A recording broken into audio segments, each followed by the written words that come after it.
As the first of Spax's new army of Scarvres entered into existence, all that was flowing through my head at the time was disappointment within myself.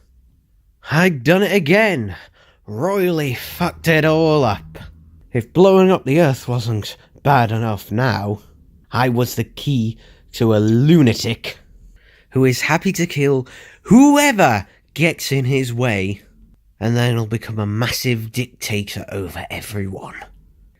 It's a shame as well, because the weeks before leading up to this, I've been going to charity events. I brought James along with me, and Tom obviously. Me and Tom both gave our sides of events of what happened with the destruction of the earth. And while seeing that we gained sympathy, I don't know if it was sympathy we gained, but at least maybe a bit more understanding from people when we described everything we had to go through and everything we witnessed that day. Unfortunately, James was not very enthusiastic about going to these events. That's putting it quite nicely. He just wanted to focus on his fashion career or whatever it is he's doing. I did talk to him and tell him that, unfortunately, this is more important at the minute, though he told me that I was just neglecting him. Kids. Never able to see the bigger picture. Unable to ever see that the world doesn't revolve around them, or, well, what's left of it now anyway. I don't know, maybe it's because I was spoiling him a bit. I was basically letting him have and do pretty much whatever he wanted. So when it came time for, well, when we had to do something that he wasn't enthralled about doing, seeing that he wasn't enthusiastic about it was putting it extremely likely. And, yeah. I mean, I still don't know how to be a parent. And when you are, you normally start off motels with a baby and you raise the baby and you have grandparents around to learn as you go. Though, there was a quiet moment we had at Dorothy's funeral, which I feel like I can now finally talk about. At least without drinking or breaking down. So, but both of Dorothy's parents had passed away, and she didn't have any siblings, so family members were pretty scarce. It was mainly just some distant cousins and a couple of nieces and nephews, and then mainly just the few friends and that she had. Though it did bait Tom into asking me about my family. He asked me if he'd ever be able to meet my side of the family. I told him that would be highly unlikely, and that I really want him seeing them anyway. This caused him to be agitated and become annoyed with me very quickly, demanding to know why, and why that I have to dictate who he can and can't meet. I then finally told him why. You see, my parents, during my year of fame, managed to get into my bank account and pretty much steal thousands upon thousands of pounds. And the thing is, they didn't just do it all willy-nilly all at once. Oh, no. They did small amounts at first. They started off by just taking a tenner every week. But then they got greedy and this gradually grew and grew to the point where it became noticeable. When I found out, I kept it hush-hush and didn't bother taking them to court or anything like that. I simply just disowned them. I told them they can keep all the money that they took from me, as long as they fuck off somewhere far away from me and I never see them again. And to this day, they've kept that promise. I told James even now, I have no idea where they were when the earth was blown up. I have no idea whether they survived or not. But the reason why is because even if I did know where they were, I didn't want them seeing James. I mean, they were very disapproving of my physical appearance when I became half Scarvre, and would shun me for it, and try and humiliate me over it.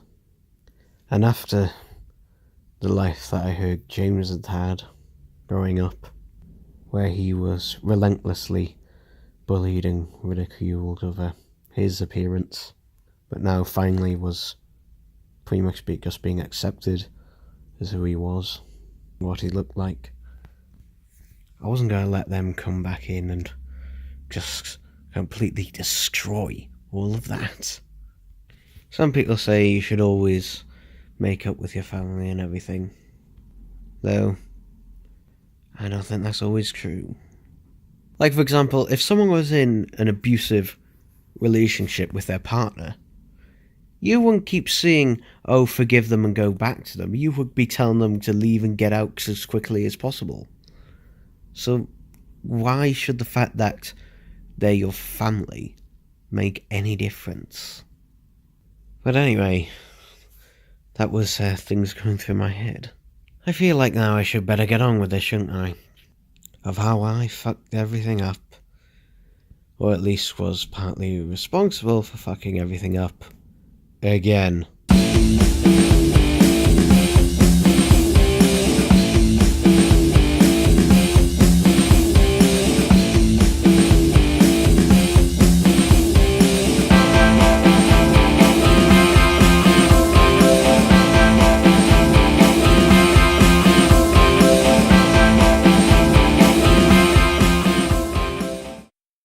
Moments which felt like hours passed, as myself, Sally, and most of all Spats stared at the Scarvre.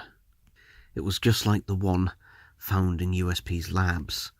This one was obviously less wild, but still not of the former intelligent species that it had once been. The Scarvre seemed to sniff the area, and then it turned to face me. It then sat inches from me and just stared at me, blindly. Spax then walked over and came up behind me. He bent over slightly, putting both of his hands on my shoulder. Well, it looks like it thinks that you are the Alpha Scarvre. You see, that's also why I need you, Donfrey. I need to become like you, to become the Alpha Scarvre, so I will be able to lead the pack. Swag said, almost whispering it directly into my ear. I obviously protested. What makes you think that they'll follow you, Some may follow you, and some will probably still follow me. True. But then when I kill you, I'll be the Alpha Spans. Alpha of all Scarvres, and Alpha over everything. Creating a life form is one thing, but changing your own DNA, believe me, it is a risky thing, and it is painful. It can very much so kill you. Trust me, I know what I'm talking about. And besides, who's knowing anything? The Scarvre DNA could become too dominant and take you all over. You could lose your mind. Believe me, I nearly lost mine several times during those first few weeks trying to control myself. And even now, to fight, I fight every single day to stay in control. To not become a wild animal that's just sitting in front of me. But thank you anyway for that information. What the hell are you on about? The fact that you still need me alive. You're tied up and not exactly going anywhere. True, Spax, I'm not going anywhere for now, but the fact that I know you still need me for an extended period of time. He then proceeded to slap me across the face. He then walked over to Sally and pointed his gun at her head. He then turned back to me to say, Luckily I still got this hostage, so you better do every single little thing I say, or she will suffer. In my head I was trying to think of ways to try and one-up him, though he was right. Spax had all the calling cards. If I tried anything, he would most certainly kill Sally, or at least harm her or torture her in some way. There is the temptation to do something. After all, perhaps he was bluffing, or it would give me enough time to do something, and then have the upper hand again. Unless I was able to get his gun away from him, then this would all pretty much be over. But how? There was one advantage though. There was 2 of us against 1 of him. If one of us was able to make a distraction, then the other could maybe get the gun off him. The problem was we were both tied up. Me by the arms, her by the arms and legs. And how would we communicate such a plan anyway? At least without Spax knowing. I had to face facts. Our only hope now was of USP finding us. And to be honest, even if they did, Spax could probably have, well, not exactly an army, though at least some sort of attack force to put up against them. And although USP might be able to take some of them out, depending on how many Scarvres were created in that time, I doubt it. Spax began to examine the Scarvre. I assumed he was checking all of its vital signs. He didn't touch it or try to aggravate it in any way. I may have appeared as its alpha, but still, if it went to go and attack him, well, I couldn't do anything to stop it. And to be honest, I wouldn't have anyway. In fact, I would have encouraged it. And to be honest, it just seemed to be sitting, waiting for orders. It reminded me of a well-trained dog. Just sitting there, waiting for you to say something, or tell it what to do, or follow you around. Actually, when he was gun examining it, he seemed to be satisfied. This meant that this Scarvre was a perfect duplicate of the original one at USP. Only, unlike the one at USP, this one saw an alpha and was somewhat obedient. I'm guessing that using my DNA in it was probably the thing that caused it. Explains why Spax needed me after all. Sorry, James here interrupting. Here to fill in a few of the gaps. So actually, we were able to locate where Spax was pretty quickly. Well, I say we, I'm taking the credit, but gotta be honest, I was just kind of sitting in the back. But at least I can still say that I was there. But there was a slight problem. USP were considering just nuking the area, the place Spax had chosen. Well, there was no one else around. Tom was desperately trying to convince them otherwise, or at least to give them more time. But it was difficult to convince them. I mean, my dad wasn't exactly in the best of light with them anyway. I mean, his public image had improved, but a lot of people still really, really hated him and wanted him dead. And hated and resented USP as a result. They couldn't afford to have any more slip-ups. I mean, I know he's not perfect, I'm not pretending to be. And he has a lot of issues he needs to work on. And I know he's done bad things, but I know he doesn't want to do them. Well, at least I hope not. He says he doesn't, and well, I'm sorry if it sounds stupid or cliche, but I genuinely believe him. But it all was a highly risky situation. USP couldn't risk Spax creating an army of Scarvres. Resources were already stretched extremely thinly. USP was barely able to stay in operation, and it wouldn't just be a threat to them, but, well, everyone else. USP also tried to make the argument that even if we did go after Spax ourselves, he would just kill my dad. And apparently they got word that there was another hostage there as well. Tom then had a thought. While he was doing this, well, maybe I shouldn't have done this, but I just, being a fan, and I just wanted to, know what it was like for him when he was performing on stage. He's with my dad. He told me it was, well, an inappropriate time. Though, I would say, thanks to me, this gave him a good idea. You see, he remembered, because of me making him reminisce, about the amount of smoke that they would use on the stage in some of the concerts, and how blinding and that it was. He then came up with a plan that if they dropped a smoke bomb and were able to get down fast enough and take Spax out, then they could stop him, rescue my dad, and, well, whoever the other hostage was. The only thing is they'd have to get down there, and have to get there fast. And unfortunately, in order to drop the smoke, they would have to get in sight line of Spax's vision. That's why they simply won't be able to just shoot him. He would see them coming a mile away. But if their smoke technique worked, well, there was only one way to find out. Oh boy, there seems to be interruptions with this all the time. Anyway, back to me. I'm going to have to remind to tell James that this is my podcast. He's welcome to come on it. Just ask my permission. I'm going to have to really talk to Six Sec Productions about this. But anyway, Spax was done examining the Scarvre, and he was then going over to examine the equipment. He then seemed to be preparing it, turning various knobs, buttons and switches. The process then started again. I could feel it as the needles burrowed into me, extracting DNA, blood tissues and anything else it needed. This time, however, it wasn't just creating one Scarvre. Oh, no. This time it was going to create a pack of 10 of them. The first one that came out was just to ensure that everything was working properly. But this time, now it was in full production mode. However, during this time, a smoke pellet or a smoke grenade or something, all I could see was smoke. In the confusion, Sally was able to grab a sharp stone and was able to roll over to Spax's ankle, which she had still not treated from when James stabbed him. Sally stabbed the sharp stone into his wound as far as it would go. Spax yelled in agony, falling to the ground. Sally then quickly rolled away before he could do any harm. In the struggle, Spax dropped his gun. I was able to use my feet to pull the gun away from him. Then, Tom and other USP personnel dropped down out of nowhere. They throttled Spax to the ground even further. They then placed a pair of handcuffs behind his back. He was now secured.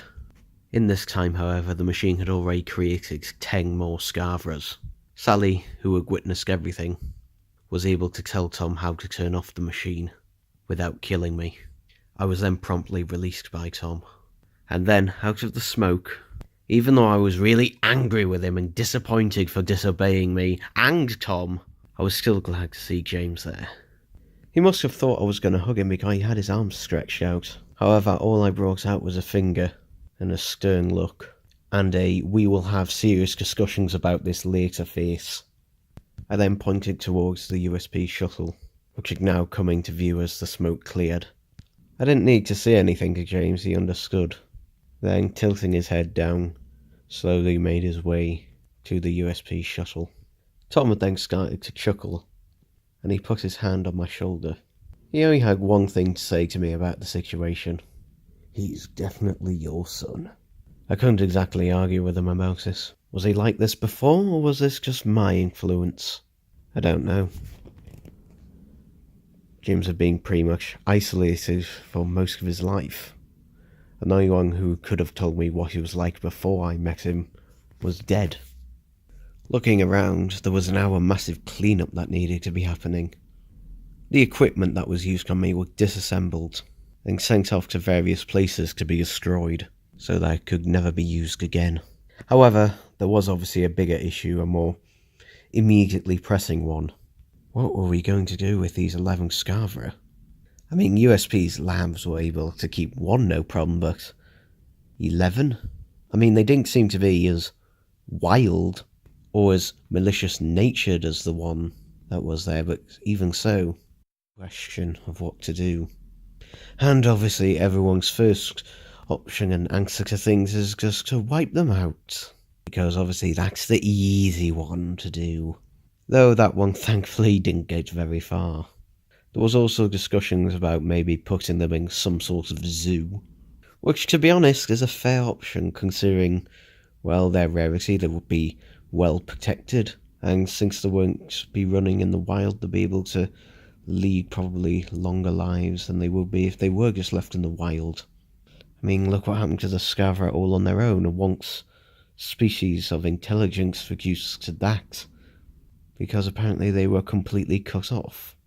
There was the possibility that maybe that could make their de-evolution evolve again. And of course, the third option, just let them roam wild. Place them somewhere on a planet somewhere. Plenty of food and resources for them. Any choice always has its negatives. I mean, the third choice may seem like the best, just letting them roam wild. However, they would have much shorter life expectancy. There was also the risk that what happened before would simply happen again. They would eat all the food and resources there, run out, and then, well, eat each other. I'm sure there's thousands of people out there who can tell you all the problems with zoos, so I won't bother saying. And it's obvious to everyone what the problem was with the first option. It was a real conundrum. Though it is when I came up with an idea. You see, I was looking to move out of Dorothy's old place. It wasn't just because it obviously brought back sad memories and that, but I simply wanted a larger place and to give James a better place.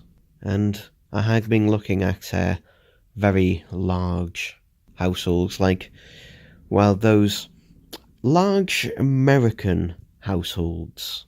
You see, when growing up and living in the UK, well, our houses, well, to me, they seemed perfectly average size, though compared to some American-sized houses, and particularly the more expensive ones, well, they were tiny.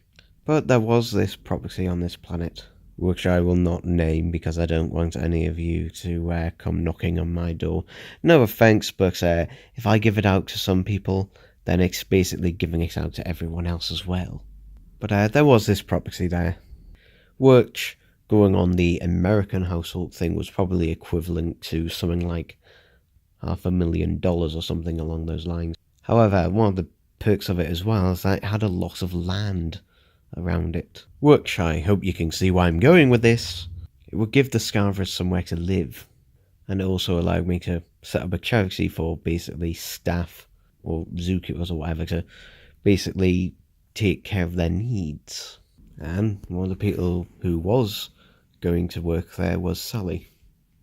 After helping to save me and everyone else from Spats and his deluded plans, offered a high-paying job, which she took. This would also give us time to catch up and have a friendly relationship again, after I'd ended things so badly the previous time. Tom also acquired a place in the same area, because he'd essentially just been crashing from place to place, not really having a permanent residence anywhere. But it was good, it meant he had his own place, but it also meant he could easily visit us, or we could visit him.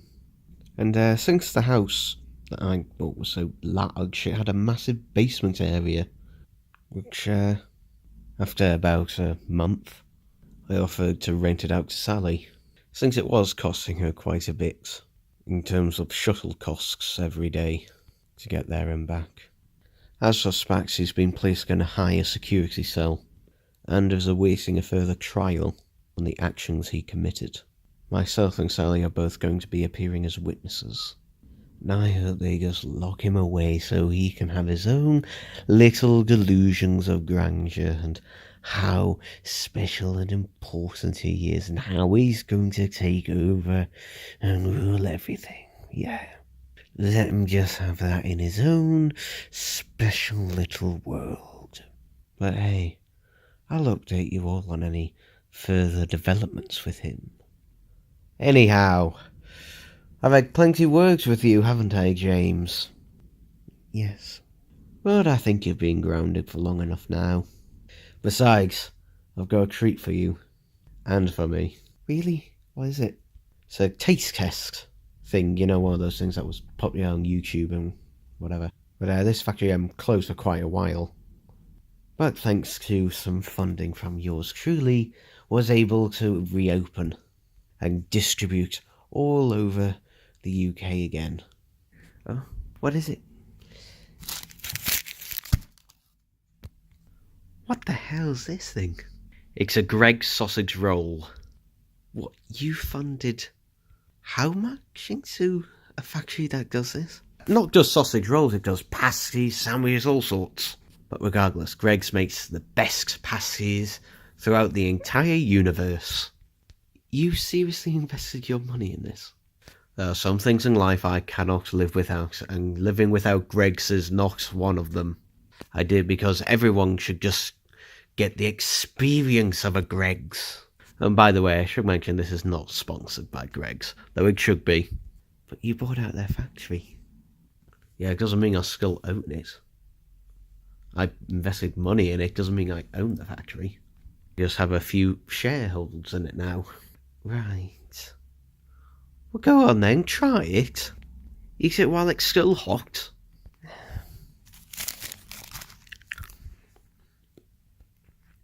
Actually, I'll have some. This brings back so many memories. What do you think, James? Yeah, it's alright. Alright! You, young man, are not appreciating these small little things in life. The flavour. The comforting of it. The delectability. A warm, flavourful sensation in your mouth. Yeah, Mum was right. About what? You definitely have OCD. It's not OCD, it's just enjoying things to a certain perfection. That's all.